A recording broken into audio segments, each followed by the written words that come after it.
I covered Scottie for 2 years in Portland, and I always felt he had a little bit of an axe to grind, but he would talk to you privately about it. And then Michael does the documentary and he's like, okay, the gloves are off. I'm going to write a book. Here we go. So I think, Sam, my gut feeling is it's an ill-advised book that he would not have written if there wasn't a documentary. Am I right or wrong on that? Yes and no. Like you said, there's a lot of ambivalence about Scott. When you're with him and you get to talk to him, if you got to, know him in Portland, he's very personable. You find you get along with him well. And then these outrages come along every so often, and you're like amazed, like, where did that come from? But one thing I wanted to say about Scottie, because I was around him from when he came into the NBA, his entire career. I'd never run across an athlete that, or actor, whatever, you make these great comparisons, who has such a resilient ability to come off the mat from things that nobody would survive. In the 1990 finals, 7th game of the conference finals, sitting there with a towel over his head, and comes back and is a star of a championship team the next year. I remember one great story, if you have time. We were in Boston on a trip, and Scottie goes off on Jerry Krause. I hate him, never going to play it for a team with him, just bashing him. And so, this is newspaper era, before, media, Twitter, all that sort of stuff. So we get to Chicago the next morning, and there's TV trucks all over, because the media didn't travel back then, the TV and radio. And there's trucks all over the place and TV, and Scottie walks in and says to Phil, what's all the TV here? Did something happen? And Phil goes, well, no, they're here to see you. He said, well, why? He said, well, you said last night. And Scottie goes, what'd I say? What was the big deal?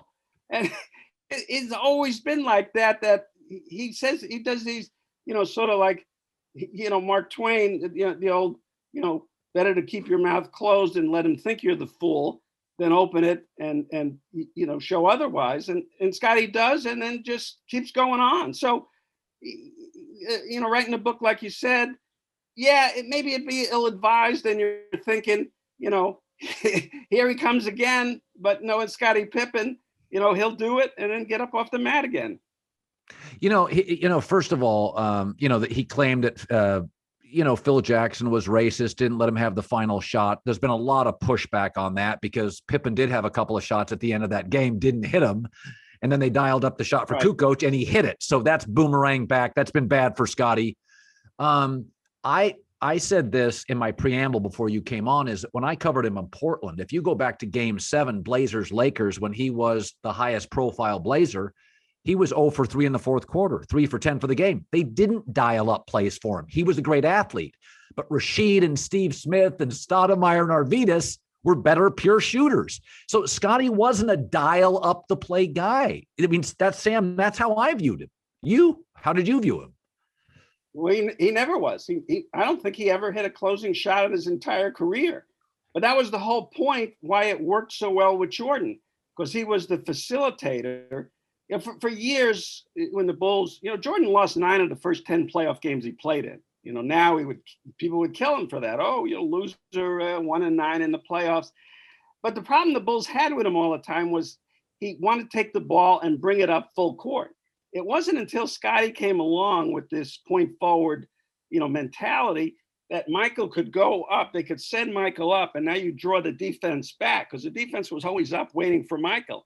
Now with Scottie, Michael could go down, draw the defense, and now Scottie could bring it up and be the facilitator. And that really was the turning point that changed the offense for the Bulls, when Scottie could take that role and Michael could trust him to take that role. But Tony was very undervalued, but he was a great shooter. And in fact, that first season, there's a famous Reggie Miller game where Reggie hits a 3 with, I think it was 3 seconds left in the stadium, and literally bows, does a bow, all 4. It's a classic thing. It turns 4 different ways in the stadium, bows after hitting this 3 with 2 seconds left. And they throw it in the Kukoc at the buzzer, and he hits the winner, and the Bulls run off. And that was that very season. So, Phil knew that this was his finisher. With Michael not there, Kukoc was the guy. And that, how many times is LeBron at the end of the game? He got criticized for it, but he was always say, I'm about making the right play to win the game. And people would, there would be critics of LeBron and say, well, he needs to take the last shot, even if he's triple teamed, because that's what great players do. And LeBron would say, no, I want to make the right play. And this era of NBA players, you hear it now. They're not Michael and Kobe kind of guys. They're LeBron guys. They talk about making the right play all the time, not finishing, because it's kind of been drilled into their head because, LeBron's poster was on their wall, not Michael and Kobe. So, and so that really should be the ultimate test. Scottie was always making the right play. So, I mean, he had the great answer for the argument. He just didn't make it. It is interesting. And I do believe the inspiration, if that's the right word, for this book is that documentary. And by the way, the inspiration for the documentary is certainly to be argued LeBron winning that series over, I think it was Golden State, and people saying, oh, LeBron is better than Michael. And Michael's like, timeout, let's go back and revisit my great career. So it would make sense that the documentary, Scottie then says, timeout, let's reboot the vision of my career. Let's go back to The Last Dance. I have said that I think it was Michael Jordan's view, and this is all documentaries. They're not journalism. Whoever the documentarian is, it's their view of an event or a time period. I think mostly MJ's Last Dance, I remember the moments. It did have a Michael lean to it. Were there things in it, The Last Dance, that, Sam, you just take exception to and go, okay, that's a bunch of bullshit. All right, that didn't happen. Were there, because a lot of it was public. We knew about Krause MJ. We knew a lot. But Sam, were there things in The Last Dance that, forget Pippen, that you took exception to? People have asked me about it. Obviously, you have. And when I said it's one of those TV movies that you see on, and they put up a disclaimer and say, based on a true story. So, yeah, the story essentially is true, but a lot of elements were added sort of for drama, like with the pizza thing in the Utah hotel. Right. Actually, he didn't have the flu. What he really had, and nobody's ever said it, we knew the doctors, he had altitude sickness, but it didn't sound cool enough. Now, I don't know why he changed it to make up the poison pizza thing, because he got out, he sort of escaped with the flu. Everybody bought that. It sounded good, but they were up in Park City and kept traveling back and forth into the valley, for practice, back and forth. And the doctors around the team felt what he had was altitude sickness, but it didn't sound like something Michael Jordan would have. The biggest thing was, and it's been the history that the Bulls broke up the team, that they forced this. And Jordan in the documentary says they should have given us, actually, and I know this, Jordan has since apologized to the Bulls and said, well, maybe I shouldn't have said that. But what happened, there's some of the stuff that happened, between the Bulls did offer contracts to everybody if Jordan would come back. And of course, they were all free agents and were getting bigger offers, Scottie particularly with Houston. And the Bulls accommodated that. Scottie's top deal was $38 million. They did a sign and trade to get him to 76. Now, of course, Houston regretted that because Scottie had back surgery again after the 98 season. And that's when you saw him in Portland. He was no longer an athlete. That's why he couldn't do, he was a facilitator completely. He couldn't make plays then like he could athletically with the Bulls. But that what Jordan conveniently left out was during that lockout season in 97, 98, he cut his finger open on a cigar thing and had to have surgery. So he wasn't going to be able to play that season. So this give us a chance to come back thing was like, what are you talking about? You couldn't play. So there was that. So there were a couple of things like that. But, it's like I say, with a good movie, you sort of, a lot of time you're watching a good movie and you say, well, that you think to yourself, that couldn't happen. But you want to let it go along because it's just a good drama. And basically, we all knew that story. That was the story. It was a chance for all of us to look back and appreciate it, me included, because when you're going through it, you didn't appreciate, not that I was there, but you probably didn't appreciate the Gettysburg Address as much as when you look back on it. But at the time when he read those, 20 minutes of words, you were thinking, all right, that's good, but I've heard better than that, and then when you think about it, say, hey, that's pretty cool. And so, when it's every day and you're going to the next game and the next game and building the next story and can they, you don't appreciate it as much. And so now, 20, 30 years later, to stand back and see it like we did, I had a chance to appreciate it too. So I wasn't going to quibble about some of the things that came up that, well, maybe not exactly, but, for the story, it made a good story. It is interesting. I only cover the team as a road reporter. I would be in Portland or I would be somewhere, and they would come into town and I would cover Jordan. And there was a mystique to the Bulls. I can remember when they came into town, they were always the lead story on the news, not in sports. The Bulls were in town. There's never been another team in my life where that was the lead story. In Portland, there's always a salmon or a fisheries issue or a forestry issue. You don't lead with sports ever, right?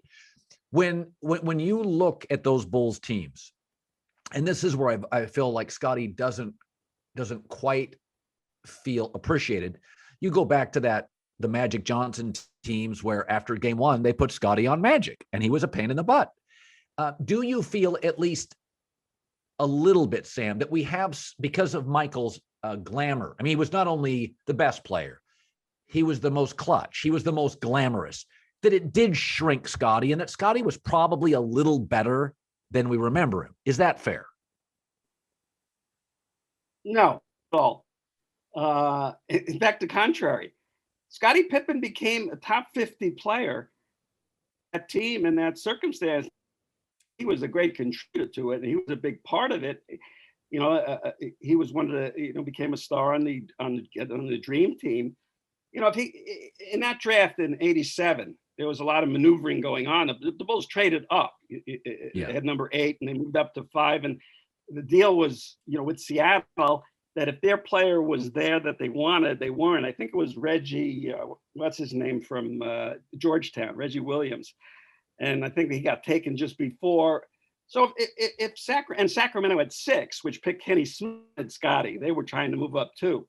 So if Scottie had gone to Sacramento, instead of Kenny Smith, because the Bulls had 8, Sacramento was going to take him for 6 for sure.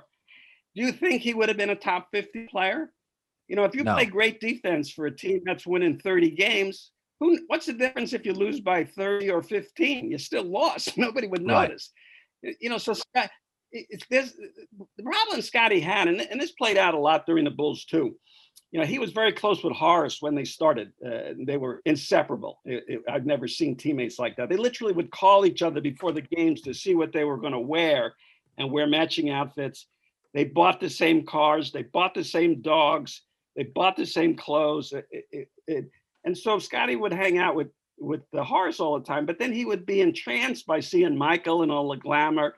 And then he would go and try and join Michael's circle. But if you join Michael's circle, you're a acolyte. You're not the star. And then Scottie would get upset and he would go back to Horace and say, Michael.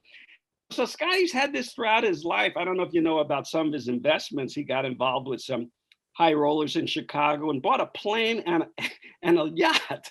And of course, went bankrupt with it and lost a lot of money because, and who knows what, we try to psychoanalyze and, you always do a good job in getting behind people's motives and stuff. But, and maybe it's from his, he had this incredible growing up, 10 siblings, 2-room house, is grinding poverty. People are in. He was on a work study. He didn't get a basketball scholarship. He was the towel guy in the locker room as a freshman in college. How do you get to be a top 50 player from being the guy giving out the towels to not only the players when you're a freshman, but the players at Central Arkansas? So imagine the arc of this guy.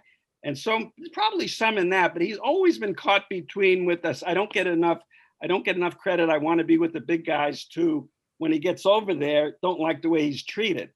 But actually, I think Scottie is one. I mean, besides all the outrages, Scottie's one of the most celebrated players in the history of the game with top 50. He's called, many people call him the best perimeter defensive player in the game, like you mentioned about Matt. Who gets on Magic Johnson in the finals and changes the course of the series? Some of the things he's done are extraordinary. So whatever his notion is that he's not appreciated, I feel badly in that sense because he is, and he keeps bringing himself down by in effect saying he's not and coming up with all these excuses. He is appreciated.